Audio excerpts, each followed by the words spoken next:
வாங்க 2026 தமிழ்நாடு தேர்தல் களத்தை பத்தி கொஞ்சம் விரிவாக பார்க்கலாம். இந்த அரசியல் ஆட்டம் இப்போதே சூடுபிடிக்க ஆரம்பிச்சிடுச்சு. இதுல முக்கியமான ஆட்டக்காரர்கள் யார், ஜெயிக்கிறதுக்கான வாய்ப்பு யாருக்கு அதிகமா இருக்குன்னு ஆழமா அலசுவோம். தமிழ்நாட்டு அரசியல் களமே ஒரு புது வடிவத்தை எடுக்குதா? இந்த தேர்தல் மாநிலத்தோட அடுத்த 5 வருஷத்தை மட்டும் தீர்மானிக்க போறதில்ல, தமிழ்நாட்டோட ஒட்டுமொத்த அரசியல் எதிர்காலத்தையே இதை மாத்தி அமைக்கலாம். இது ஒரு சாதாரண தேர்தல் இல்லங்க. டிஎம்கே, அதிமுகன்னு 2 பெரிய சக்திகளோட பாஜகவோட வளர்ச்சியும் திடீர்னு நடிகர் விஜய் கொண்டு வந்திருக்கிற புது என்ட்ரியும் இந்த களத்தை ஒரு மல்டி கார்னர் ஃபைட்டா, அதாவது ஒரு பன்முனை போரா மாத்திருக்கு. சரி, இந்த அரசியல் சதுரங்க ஆட்டத்தை நாம சரியா புரிஞ்சுக்க முதல்ல இதுல காய் நகர்த்துற முக்கியமான போட்டியாளர்கள் யார் யாருன்னு பாத்துடலாம் வாங்க. இந்த களத்துல இப்போதைக்கு 4 முக்கிய சக்திகள் மோதுறாங்க. ஒவ்வொருத்தரும் அவங்களுக்கான தனி வியூகத்தோட ரெடியா இருக்கிறாங்க. அவங்க யார், அவங்களோட பிளான் என்னன்னு பாப்போம். முதல்ல ஆட்சியில் இருக்கிற திமுக. முதலமைச்சர் மு.க.ஸ்டாலின் தலைமையில அவங்களோட திராவிட மாடல் வளர்ச்சியையும் செயல்படுத்தின மக்கள் நல திட்டங்களையும் நம்பி களமிறங்குறாங்க. தமிழ்நாடு முழுதும் இருக்கிற அவங்களோட வலுவான கட்சி கட்டமைப்பு தான் அவங்களோட மிகப்பெரிய பலம். அதனால இப்போதைக்கு அவங்க தான் முன்னணி போட்டியாளர். திமுகவுக்கு நேரடி போட்டி யாருன்னு பார்த்தா அது அதிமுக தான். மறுபடியும் ஆட்சிக்கு வரணுங்கிறதுக்காக ஒரு வலுவான கூட்டணிய அமைக்கிற முயற்சியில ரொம்ப தீவிரமா இருக்காங்க. ஆனா அவங்க கூட்டணி கணக்குகள் இன்னும் ஒரு முடிவுக்கு வராதது களத்துல ஒருவித எதிர்பார்ப்பை ஏற்படுத்திக்கிட்டே இருக்கு. அதிமுக பொதுச் செயலாளர் எடப்பாடி பழனிசாமி ரொம்ப தெளிவா சொல்லிருக்காரு, திமுகவோட வாரிசு அரசியலுக்கு முற்றுப்புள்ளி வைக்கிறது தான் அவங்க கூட்டணியோட ஒரே இலக்குன்னு. அடுத்து தேசிய கட்சியான பாஜக தமிழ்நாட்டுல தங்களோட வாக்கு வங்கி அதிகப்படுத்தி இரட்டை இலக்கத்துல, அதாவது டபுள் டிஜிட்ல ஜெயிக்கணுங்கிற டார்கெட்டோட வேலை செஞ்சுட்டு இருக்காங்க. ஆனா அவங்களோட வெற்றி அவங்க அமைக்க போற கூட்டணிய ரொம்பவே சார்ந்திருக்கு. இப்போதான் இந்த ஆட்டமே சுவாரஸ்யமாகுது. அந்த வைல்ட் கார்டு என்ட்ரி நடிகர் விஜயோட தமிழக வெற்றிக் கழகம். எந்த பெரிய கட்சியோடையும் கூட்டணி இல்லைன்னு சொல்லிட்டாங்க.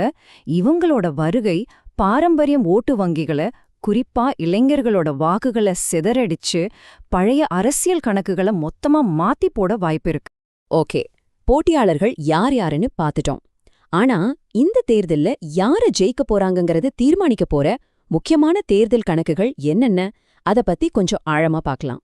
இந்த தேர்தல் முடிவையே மாத்தக்கூடிய ஒரு முக்கியமான விஷயம் இருக்கு. அதுதான் வாக்குகள் சிதறுதல். அதாவது ஆளுங்க கட்சிக்கு எதிரான ஓட்டுகள் எல்லாம் ஒன்னா ஒரே கட்சிக்கு விழாம 2-3 கட்சிகளுக்கு பிரிஞ்சு போயிடும். இதனால ஆளும் கட்சி வேட்பாளர் குறைஞ்ச ஓட்டு வாங்கினாலே போதும், ஈஸியா ஜெயிச்சிடுவார். இப்போ இந்த வரைபடத்தை பாருங்களேன்.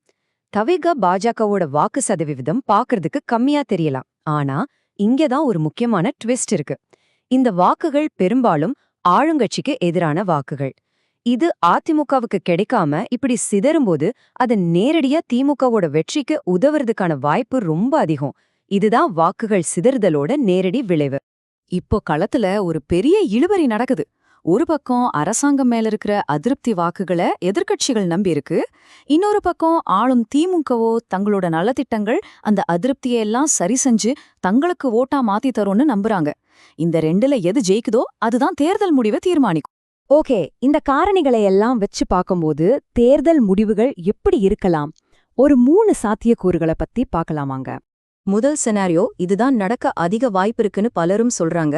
அதாவது எதிர்க்கட்சிகளோட வாக்குகள் சிதறதால திமுக கூட்டணி பெரும்பான்மைக்கு தேவையான 118 இடங்களை ஈஸியா தாண்டி மறுபடியும் ஆட்சி அமைக்கும். இப்போ இருக்கிற நிலைமை திமுகவுக்கு சாதகமா இருக்கிறதால இது நடக்க வாய்ப்பு அதிகம்.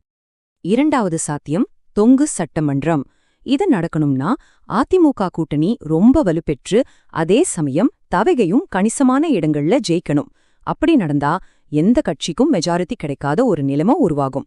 அப்போ தவிக மாதிரி கட்சிகள் தான் யார் ஆட்சி அமைக்கணும்னு முடிவு பண்ற கிங்மேக்கரா மாறுவாங்க. மூணாவது சினாரியோ, அதிமுகவோட ஒரு கம்பேக். இது நடக்கிறது கொஞ்சம் சவாலான விஷயம்தான். ஆனா அரசியல்ல இதுவும் நடக்கலாம். இதுக்கு எதிர்க்கட்சிகள் எல்லாம் ஒன்னா நிக்கணும். அது மட்டும் இல்லாம மாநிலம் முழுக்க ஒரு பெரிய ஆட்சிக்கு எதிரான அலை உருவாகணும். சரி, இவ்வளவு கணக்குகளையும் சாத்தியங்களையும் பார்த்தாச்சு. இதிலிருந்து நாம எடுத்துக்க வேண்டிய முக்கியமான பாயிண்ட் என்ன? சுருக்கமா சொல்லணும்னா இப்போதைக்கு திமுக தான் முன்னணியில இருக்கு. ஆனா அவங்களோட வெற்றி இன்னும் உறுதி ஆகல. ஏன்னா இந்த தேர்தலோட கிங் மேக்கரா உருவெடுக்க போறது விஜயோட தவிகதா. அவங்க யாருடைய வாக்குகளை பிரிக்கிறாங்களோ அதை வச்சுதான் வெற்றியாளர் யாருன்னு தீர்மானிக்கப்படும். தமிழ்நாட்டோட 50 வருஷ அரசியல், 2 கட்சிகளை சுற்றி சுழண்டுகிட்டு இருந்த அரசியல், இத ஒரு சூப்பர் ஸ்டாரோட என்ட்ரி மாத்தி எழுதுமா? இந்த கேள்விக்கான பதில்தான் தமிழ்நாட்டு அரசியலோட அடுத்த அத்தியாயத்தை தீர்மானிக்கப் போகுது. நன்றி.